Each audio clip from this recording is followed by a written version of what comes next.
नमस्कार, आपका अखबार के संग में आपका स्वागत है। मैं हूं प्रदीप सिंह। जो खेल अभी दबे छिपे या फिर किसी बहाने से चल रहा था, किसी दूसरे के कंधे पर रखकर बंदूक चलाई जा रही थी, अब वो खुल गया है। पिछले 5 साल से कम ये खेल चल रहा है। चल तो उससे पहले से रहा है, 2014 में जब नरेंद्र मोदी प्रधानमंत्री बने तब से चल रहा है, लेकिन पिछले 5 साल से ये खेल तेज हो गया था। अलग अलग जो है टूल किट के जरिए, जिसमें विदेशी पैसा और देश का संसाधन, मानव संसाधन, ये दोनों मिलकर ये खेल चला रहे थे। अब जब उन्होंने देखा श्रीलंका में क्या हुआ, उन्होंने देखा उसके बाद कि बांग्लादेश में क्या हुआ और नेपाल में क्या हुआ, तो इनकी उम्मीदें जो है वो जोर मारने लगी और इनको लगा कि भारत में भी ये किया जा सकता है। तो इसके लिए जो मैंने पिछले वीडियो में कहा था कि लद्दाख को चुना गया, जो सबसे सुरक्षा की दृष्टि से वल्नरेबल है, सबसे संवेदनशील है, वहाँ से शुरुआत की। और शुरुआत के लिए उनको बहाने की ज़रूरत थी, जो बहाना मिल नहीं रहा था, तो उसको क्रिएट किया। लद्दाख में आपको मालूम है कि 5 अगस्त 2019 को जब जम्मू कश्मीर का पुनर्गठन हुआ राज्य का, और जम्मू और कश्मीर को यूनियन टेरिटरी विधानसभा के साथ और लद्दाख को यूनियन टेरिटरी बिना विधानसभा के बना दिया गया। उसके बाद से लद्दाख में एक वर्ग की मांग है, लेह लद्दाख में, कि हमको जो है स्टेटहुड का दर्जा दिया जाए या कम से कम विधानसभा दी जाए। ये मांग काफ़ी समय से चल रही। 2 संगठन हैं जिनसे सरकार की बात चल रही है। एक है लेह एपेक्स बॉडी और दूसरी कारगिल डेमोक्रेटिक अलायंस। इन दोनों से केंद्र सरकार की गृह मंत्रालय की लगातार बातचीत चल रही थी। इस बातचीत के कुछ नतीजे भी आए, जैसे एससी को यानी शेड्यूल्ड कास्ट को जो रिजर्वेशन तय हुआ था 45%, उसको बढ़ाकर 84% करने पर सहमति बन गई। दूसरा, महिलाओं को स्थानीय निकायों में, पंचायतों में 1/3 आरक्षण देने पर सहमति बन गई। इसके अलावा वहाँ की 2 स्थानीय भाषाओं, भोटी और पुर्गी, दोनों को आधिकारिक भाषा का दर्जा देने पर सहमति बन गई। मुख्य रूप से उनकी 2 मांगे हैं, एक स्टेटहुड और दूसरा कि 6th शेड्यूल में जो है शामिल किया जाए लद्दाख को, ताकि वो अपनी भाषा, अपनी संस्कृति और अपनी परंपराओं की रक्षा कर सके, बाहरी लोग आकर उन पर कब्जा न कर सके। ये मुख्य उद्देश्य है। ये सब कुछ सारा मामला बातचीत के जरिए हल हो सकता था। बातचीत हो रही थी। बातचीत की अगली तारीख तय हुई थी 6 अक्टूबर। तो ये जो सोनम वांगचुक है, मैं कहता हूं कि सरकार इसके बारे में पिछले 11 साल से सोई हुई थी। इसके बारे में 2007 में वहां के डीएम ने लिखा था कि ये चीनी एजेंट की तरह काम करता है, इसके खिलाफ एक्शन होना चाहिए। इसने अपना एक एनजीओ बना रखा है। समाज सेवा के नाम पर ऐसे तमाम फ्रॉड एनजीओ चलते हैं जो आवरण समाज सेवा का होता है, दरअसल देश के विरोध में काम करते हैं। सबसे बड़ा उदाहरण आपने देखा होगा मेधा पाटकर का। किस तरह से उन्होंने सरदार सरोवर डैम का प्रोजेक्ट रुकवाने की कोशिश की। उद्देश्य घोषित क्या था कि जो लोग विस्थापित हो रहे हैं उनको जो है पुनर्स्थापित किया जाए, यानी उनका पुनर्वास किया जाए और उनको कंपनसेशन दिया जाए। जैसे आंदोलन चला, ये मुद्दा पीछे चला गया, कहा गया कि पूरा प्रोजेक्ट ही रोक दीजिए। आज गुजरात के सूखाग्रस्त क्षेत्रों को पानी मिल रहा है, नर्मदा में पानी आ रहा है, राजस्थान और मध्य प्रदेश के बहुत बड़े हिस्सों में पानी आ रहा है, सिंचाई का भी, पीने का भी पानी। तो वो सरदार सरोवर डैम के कारण आ रहा है। इस प्रोजेक्ट को रोकने की दशकों तक कोशिश की गई। कई दशक पहले ये प्रोजेक्ट बन गया होता। अगर नरेंद्र मोदी गुजरात के मुख्यमंत्री न बने होते तो ये प्रोजेक्ट नहीं बन पाता। तो इन लोगों का इरादा जो है समाज सेवा की आड़ में देश विरोध है। और ये सोनम वांगचुक जो है, ये दरअसल कांग्रेस का पिट्ठू है, कांग्रेस के लिए काम करता है, कांग्रेस का समर्थक है। और उसके अलावा ये चीन के लिए काम करता है। चीन किस तरह से लोगों का इन्फ्लुएंस खरीदता है, ये पिछले वीडियो में मैंने बताया था। तो ये चीन के लिए काम करता है, इसके बारे में सबको पता है। लेकिन सवाल ये है कि सरकार क्या कर रही थी। इसके एनजीओ को FCRA का सर्टिफिकेट मिला हुआ है, लाइसेंस मिला हुआ है, ये विदेशों से चंदा ले सकता है। ये विदेशों से चंदा लेकर भारत के विरोध में काम कर रहा है, ये बात सरकार को बहुत पहले से मालूम थी और 11 साल से इस सरकार को तो मालूम ही थी। अभी तक इसके खिलाफ कार्रवाई क्यों नहीं हुई? इसका FCRA का लाइसेंस कैंसिल क्यों नहीं हुआ? अब जाके इस हिंसा की घटना के बाद सरकार ने, गृह मंत्रालय ने उसका FCRA का लाइसेंस कैंसिल किया है और इसके साथ ही कल वो प्रेस कॉन्फ्रेंस करने वाला था, उससे पहले उसको CBI ने गिरफ्तार कर लिया। FCRA का जो पैसा आया, यानी विदेशी जो फंडिंग हुई, उस पैसे में क्या घोटाला हुआ, किस किस तरह से, किस रूप में, कैसे, किन संस्थाओं को दिया गया, जो सब समाज के विरोध में और देश के विरोध में काम करने का जिन पर आरोप है, उसकी जांच में NSA लगाया गया है इस सोनम वांगचुक पर। अगर ये हिंसा की घटना 24 सितंबर को न होती तो इसके खिलाफ ये दोनों एक्शन भी न होते।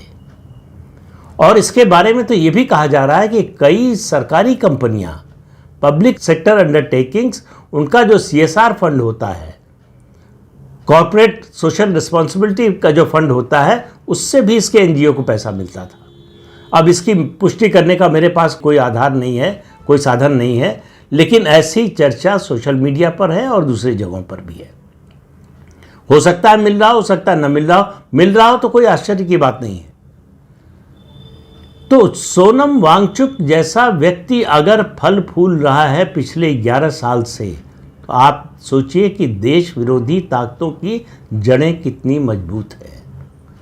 उनको समझिए कि उनका तंत्र किस तरह से फैला हुआ है। वो कांग्रेस के राज में तो स्वच्छंद थे, लेकिन भाजपा के राज में भी वो बंधन में नहीं है। वो अपना काम कर रहे हैं, ये अलग बात है, थोड़ा बच बचा कर करते हैं, नज़र बचा कर करते हैं, लेकिन वो अपना काम कर रहे हैं और उन्होंने दिखा दिया।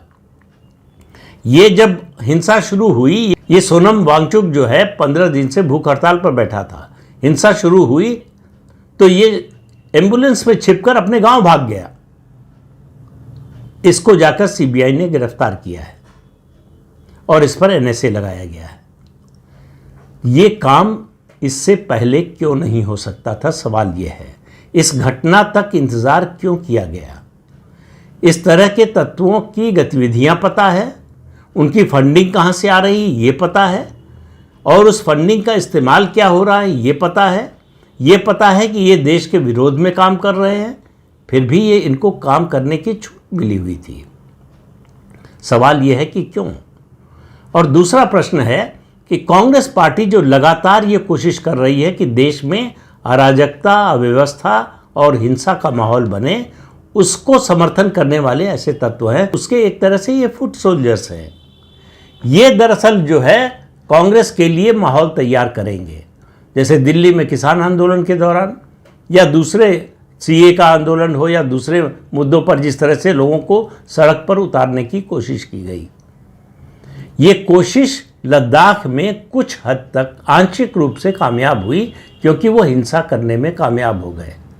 वो चुनौती दे रहे थे कि चाहे जितनी CRPF लगा दीजिए, हम BJP दफ्तर पहुंचने से हमको रोक नहीं सकते। वो पहुंचे और आग लगा दी। अब आप अंदाजा लगा सकते हैं, जो यूनियन टेरिटरी है, जहां लॉ एंड ऑर्डर केंद्र सरकार के हाथ में है, वहां एक संस्था का व्यक्ति और एक राजनीतिक दल का कार्यकर्ता, कॉर्पोरेटर है, वो चुनौती दे रहा है और उस चुनौती को पूरा करता है। तो इससे आप अंदाजा लगा सकते हैं कि हालात जो बिगड़े उनको बिगड़ने दिया गया, और बिगड़ने दिया गया केवल लापरवाही में, किसी और कारण से नहीं। ये जानते हुए कि दुश्मन कौन है, अगर हम दुश्मन के खिलाफ कोई एक्शन नहीं लेते, कार्रवाई नहीं करते, तो इसी तरह की घटनाएं होंगी। सोनम वांगचुक कह रहा है कि ये जो 24 सितंबर की हिंसा की घटना हुई, ये जेन जी की क्रांति है, उसको नेपाल से जोड़ने की कोशिश की जा रही है।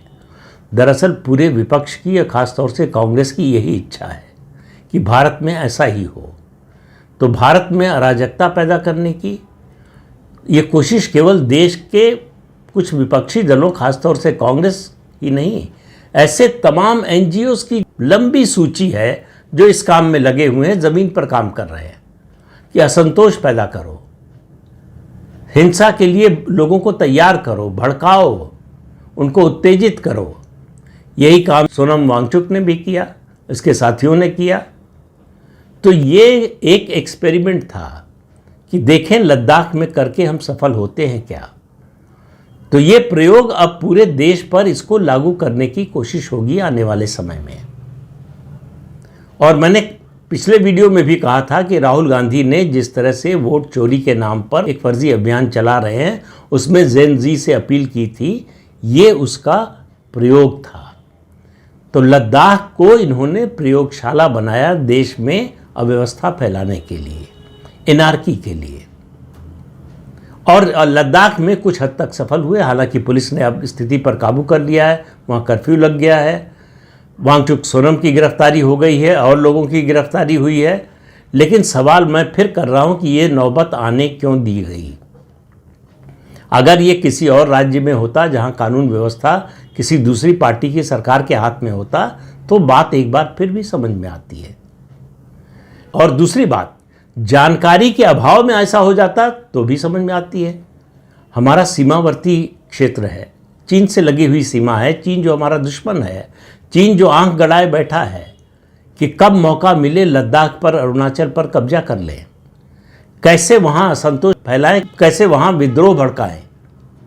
ऐसे में इस तरह की घटना, इस तरह की संस्थाओं को काम करने की छूट देना और इस तरह की संस्थाओं के जो मुखिया हैं उनको छूट देना, एनजीओ की आड़ में राजनीति करना और एनजीओ की आड़ में देश विरोधी काम करना, ये दोनों अगर आप चलने देंगे तो इसका नतीजा आने वाले समय में बहुत भयावह होने वाला है।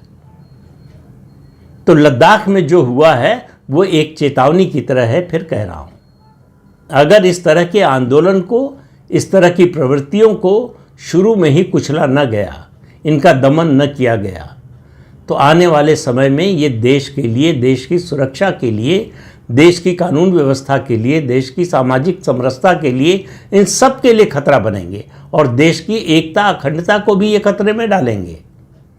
क्योंकि बहुत सी ताकतें दुनिया भर में, खासतौर से पड़ोस में, इस इंतज़ार में बैठी हैं कि कब भारत में इस तरह की परिस्थिति पैदा हो, जैसी श्रीलंका में हुई थी, बांग्लादेश में हुई और अभी हाल में नेपाल में हुई है। उस तरह की परिस्थिति पैदा करने की कोशिश हो रही है। ये अलग बात है कि कांग्रेस और उसके साथी दलों की ये कोशिश अभी तक कामयाब नहीं हुई है। पिछले 11 साल से कोशिश हो रही है और पिछले 5 साल में तो बहुत तेज़ी से हो रही है। विदेशी धन, विदेशी बुद्धिजीवियों का सहयोग, उसके अलावा ऐसी विदेशी ताकतें और ऐसी संस्थाएं जो एंटी इंडिया नैरेटिव बनाती हैं, उनके जरिए भारत में अशांति पैदा करने, सबका उद्देश्य एक है।